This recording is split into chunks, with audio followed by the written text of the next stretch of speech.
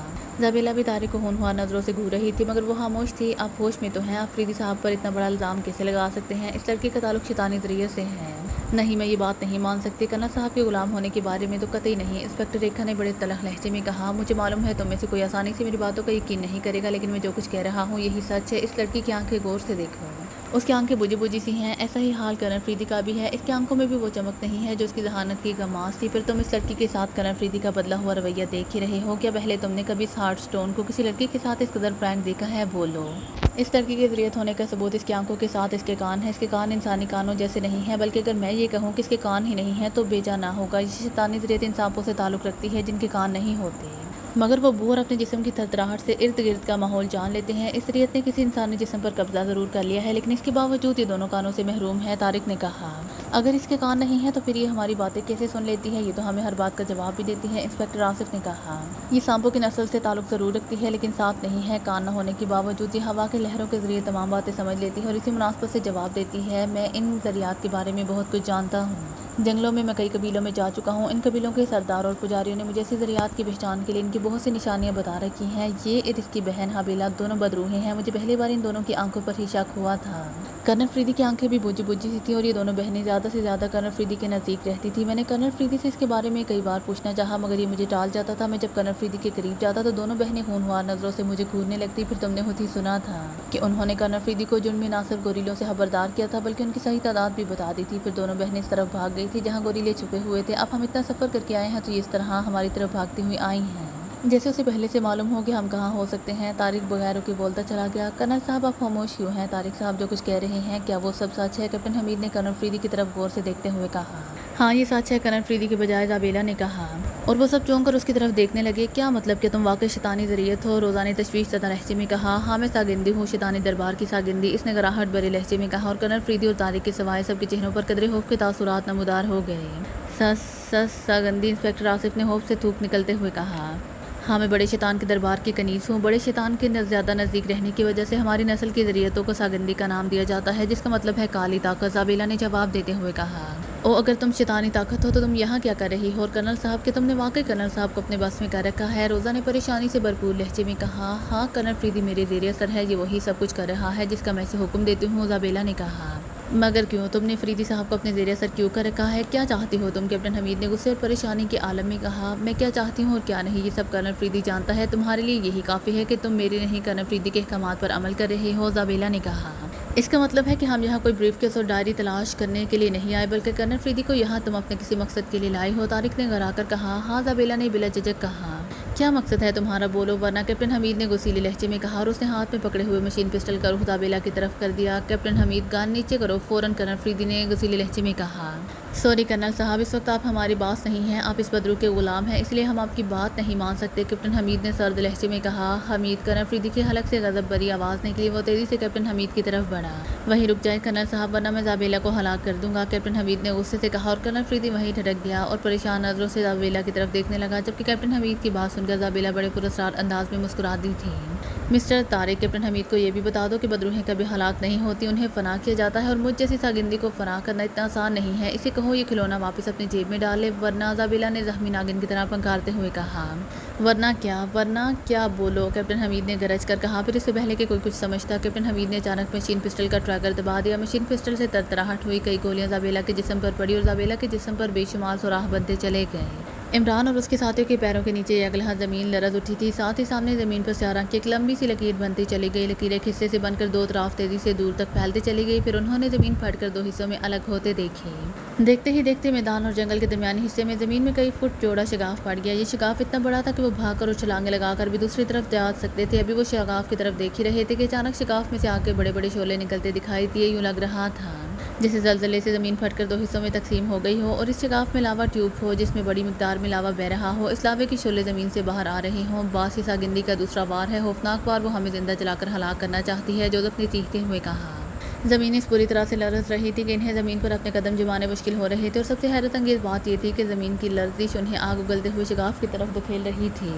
وہ قدم جمانے اور پیچھے ہٹنے کی کوشش کر رہے تھے، لیکن عقب سے زمین جیسے کسی تختے کی طرح اوپر اٹھ رہی تھی، اور ان کے سامنے زمین نشیب کی طرح جھک رہی تھی۔ میدان چٹیل ضرور تھا، لیکن وہاں جھاڑیاں نہیں تھیں جنہیں پکڑ کر وہ شگاف کی طرف جاتے ہوئے اپنے قدم روک سکتے۔ وہ چٹانوں کی دراڑوں اور ٹوٹے ہوئے حصے میں رکنے کی کوشش کر رہے تھے، لیکن جس طرح عقب سے زمین اوپر کی طرف اٹھ رہی تھی، انہیں یوں محسوس ہو رہا تھا جیسے زمین کا وہ حصہ کسی بڑے تختے کی طرح پلٹ جائے گا اور وہ سب آگ اگلتے شگاف میں جا گریں گے۔ شگاف سے جس طرح آگ نکل رہی تھی، وہ اس میں گر جاتے تو ایک لمحے سے بھی کم وقفے میں ان کی ہڈیاں تک جل کر راکھ بن سکتی۔ باس، اب ایک دوسرے کا ہاتھ پکڑ لیں، جلدی کریں، جوزف نے چیختے ہوئے کہا۔ وہ سب جلدی جلدی ایک دوسرے کا ہاتھ پکڑنے لگے۔ عمران نے جوزف کا بھی ہاتھ پکڑ لیا تھا، جبکہ اس کا دوسرا ہاتھ جولیا کے ہاتھ میں تھا۔ جولیا نے صفدر کا اور صفدر نے دوسرے ہاتھ سے تنویر کا ہاتھ تھام لیا۔ اب سب زمین پر اوندے لیٹ جائیں اور آنکھیں بند کر لیں، جوزف نے اسی طرح چیختے ہوئے کہا، اور خود بھی فوراً زمین پر لیٹ گیا۔ اس کے ساتھ عمران اور باقی ساتھی بھی اوندے لیٹ گئے۔ اوندے لیٹتے ہی ان کے جسم اور زیادہ تیزی سے نشیب کی طرح کھسکنا شروع ہو گئے۔ جوزف افریقی زبان میں کچھ پڑھ رہا تھا۔ اسی لمحے ماحول انتہائی بھیانک اور انتہائی دل ہراش چیخوں سے گونج اٹھا۔ چیخیں اس قدر تیز اور بھیانک تھی کہ انہیں اپنے کانوں کے پردے پھٹتے ہوئے محسوس ہو رہے تھے۔ یوں لگ رہا تھا جیسے وہاں بے شمار بدروہیں آ گئی ہوں۔ وہ نہایت تیز اور خوفناک آوازوں میں چیخ رہی ہوں۔ پھر اچانک عمران کو اپنے سر پر قیامت سی ٹوٹتی محسوس ہوئی۔ ایسا لگا جیسے کسی نے اس کے سر پر ہتھوڑا مار دیا ہو۔ عمران کو اپنی کھوپڑی چٹکتی ہوئی معلوم ہوئی۔ اسے بند آنکھوں کے سامنے ایک لمحے کے لیے سورج روشن ہوتا محسوس ہوا، پھر اس کا ذہن یکلحظ تاریکی میں گم ہو گیا۔ بے ہوش ہونے سے پہلے اس نے ساتھیوں کی بھیانک اور دل ہراش چیخیں سنی تھیں۔ پھر جس طرح تاریکی میں جگنو چمکتا ہے، بالکل اسی طرح عمران کے دماغ کے سیاہ پردے پر روشنی کا نقطہ سا چمکا، اور دیکھتے ہی دیکھتے روشنی کا نقطہ تیزی سے پھیلتا چلا گیا۔ چند ہی لمحوں میں روشنی نے جیسے تاریکی کو نگل لیا، ساتھ ہی عمران کی آنکھیں کھل گئیں۔ آنکھیں کھلنے کے باوجود عمران کے سامنے کا منظر واضح نہیں تھا۔ اسے یوں محسوس ہو رہا تھا جیسے وہ چت لیٹا ہو اور اوپر آسمان ہو، کھلا آسمان جہاں روشنی سمٹتی ہوئی دکھائی دے رہی تھی۔ اسی لمحے عمران کو ایک زوردار جھٹکا لگا۔ درد کی تیز لہر اس کے پیر کے انگوٹھے میں پیدا ہوئی اور اس کے سارے جسم میں سرایت کرتی چلی گئی۔ شدید تکلیف کی وجہ سے عمران کی آنکھیں بند ہو گئیں، مگر دوسرے لمحے اس نے یکدم آنکھیں کھول دیں۔ اس بار اس کی آنکھیں کھلی تو اس کی آنکھوں کے سامنے کھلا اور نیلگوں آسمان تھا، صاف آسمان جہاں بادل کی ایک چھوٹی سی ٹکڑی بھی دکھائی دے رہی تھی۔ البتہ آسمان پر واقعی روشنی سمٹ رہی تھی، جس سے دور افق پر سرخی چھائی ہوئی تھی۔ آنکھیں کھلنے کے ساتھ عمران کے کانوں میں دور جنگلی جانوروں کی آوازیں سنائی دیں۔ عمران ایک جھٹکے سے اٹھ کر بیٹھ گیا۔ اس نے دائیں بائیں سر گھمایا تو وہ بے اختیار چونک پڑا۔ اس کے دائیں طرف اس کے سب ساتھی ساکت پڑے ہوئے تھے۔ یوں لگ رہا تھا جیسے وہ سب گہری نیند سو رہے ہوں، جبکہ جوزف ہوش میں تھا اور اس کے پیروں کے پاس کھڑا تھا۔ اس سب کے پاؤں ننگے تھے۔ عمران کے ذہن میں فوراً سابقہ منظر گھوم گیا۔ سابقہ منظر یاد آتے ہی اس کا ایک ہاتھ اپنے سر پر پہنچ گیا، جہاں اسے زوردار ضرب لگی تھی۔ اس کے سر پر کوئی زخم، کوئی ابار نہیں تھا۔ یہ سب کیا ہے؟ کیا میں نے کوئی بھیانک خواب دیکھا تھا؟ عمران نے حیرت سے بڑبڑاتے ہوئے کہا۔ وہ سب اسی میدان میں تھے جہاں انہوں نے زمین میں شگاف پڑتے اور شگاف سے شعلے بلند ہوتے دیکھے تھے، لیکن اب میدان اسی حالت میں تھا جیسا انہوں نے جھاڑیوں سے باہر آ کر صاف حالت میں دیکھا تھا۔ وہاں نہ کوئی شگاف دکھائی دے رہا تھا اور نہ آگ۔ وہ سب خواب نہیں، حقیقت تھی۔ باس، عمران کی بات سن کر جوزف نے بڑے سنجیدہ لہجے میں کہا۔ عمران نے اس کی طرف دیکھا، پھر اٹھ کر کھڑا ہو گیا۔ کیسی حقیقت؟ ہوا کیا تھا؟ عمران نے اس سے پوچھا۔ 2 ساعتیں گزرنے کے بعد ساگندی حابیلہ کی طاقتیں بحال ہو گئی تھیں۔ باس، وہ کھائی میں ہماری لاشیں دیکھنے آئی تھی، لیکن اس نے لاشوں کے بجائے ہمیں زندہ حالت میں دیکھا تو وہ غصے سے بھپر گئی۔ اس نے ہمیں ہلاک کرنے کے لیے انتہائی طاقتور جادو چلایا تھا، جس سے شناری جادو کہا جاتا ہے۔ شناری جادو کا مطلب آگ میں چلانے کا ہے۔ حابیلہ نے جادو سے زمین کو 2 حصوں میں تقسیم کیا اور شگاف میں خوفناک آگ بھڑکا دی۔ اس نے اپنی طاقتوں سے زمین کا وہ حصہ الٹانے کی بھی کوشش کی جس پر ہم موجود تھے۔ حابیلہ ہمیں زمین پر پلٹا کر آگ میں ہمیں پھینکنا چاہتی تھی تاکہ ہم فوراً جل کر راکھ بن جائیں۔ وہ غائبی حالت میں ہمارے نزدیک آئی تھی، اس لیے مجھے اس کی موجودگی کا پتہ چل گیا تھا۔ پھر جب زمین لرزی شگاف اور شگاف میں آگ بھڑک اٹھی تو مجھے ناشاری کا علم ہو گیا، اس لیے میں نے آپ سب کو ایک دوسرے کا ہاتھ پکڑ کر زمین پر لیٹنے کے لیے کہا۔ شناری جادو کے وار سے بچنے کا یہی طریقہ ہے کہ اس کی زد میں آنے والے افراد ایک دوسرے کا ہاتھ پکڑ کر زمین پر لیٹ جائیں اور آنکھیں بند کر لیں۔ اس کے باوجود بھی اگر جادو کا اثر ختم نہ ہو تو ان انسانوں کو فوراً بے ہوش کر دینا چاہیے جو شناری جادو کی زد میں ہوں۔ اسی طرح شناری جادو کا اثر ختم ہو جاتا ہے۔ میں نے آپ سب سے جو کہا آپ سب نے ویسے ہی کیا تھا۔ جبکہ میں فادر جوشوا کے سرخ محافظوں کو بلا کر ان سے مدد مانگ رہا تھا، میری آواز سن لی گئی اور سرخ محافظ فوراً یہاں آ گئے۔ شناری جادو چونکہ انتہائی طاقتور اور شدید تھا، اس لیے آپ سب کا بے ہوش ہونا بے حد ضروری تھا۔ اس لیے میرے کہنے پر سرخ محافظوں نے آپ سب کے سروں پر ایک ساتھ وار کر کے سب کو بے ہوش کر دیا تھا۔ جیسے ہی آپ بے ہوش ہوئے شناری جادو کا زور ٹوٹ گیا اور چند ہی لمحوں میں شناری جادو مکمل طور پر ختم ہو گیا۔ جوزف نے تفصیل بتاتے ہوئے کہا اور عمران کے چہرے پر حیرت کے تاثرات پھیل گئے۔ تو میرے سر پر تمہارے فادر جوشوا کے سرخ محافظ نے ہتھوڑا مارا تھا؟ عمران نے اپنے سر پر ہاتھ پھیرتے ہوئے کہا۔ ہتھوڑا نہیں، انہوں نے سب کے سروں پر ہاتھ مارے تھے اور ان کے ہاتھ ہتھوڑوں سے کم نہیں ہیں، اور بعض سرخ محافظوں نے بے ہوش کرنے کے لیے بے حد ہلکے ہاتھ مارے تھے، ورنہ ان کے بازوؤں میں بے پناہ طاقت ہے۔ وہ انگلیوں کی ضرب مار کر کھوپڑیوں میں سوراخ کر دینے کی طاقت رکھتے ہیں۔ جوزف نے فخریہ لہجے میں کہا، باپ رے، بڑے طاقتور ہیں۔ عمران نے کہا، یہ اسباس ان کی طاقتوں کا تم اندازہ بھی نہیں لگا سکتے۔ جوزف نے کہا، کیا تم ہمارے ساتھ بے ہوش نہیں ہوئے تھے؟ عمران نے پوچھا، نوباس، اگر میں بے ہوش ہو جاتا تو تم سب کو ہوش میں کون دلاتا؟ جوزف نے دانت نکال کر کہا، کیا مطلب؟ کیا تم نے مجھے ہوش دلایا ہے؟ عمران نے چونک کر کہا، یہ اسباس سرخ محافظوں کے ہاتھوں جو افراد بے ہوش ہوتے ہیں انہیں ایک خاص طریقے سے ہوش میں لایا جاتا ہے، ورنہ وہ اسی بے ہوشی کے عالم میں ہلاک ہو جاتے ہیں۔ جوزف نے کہا،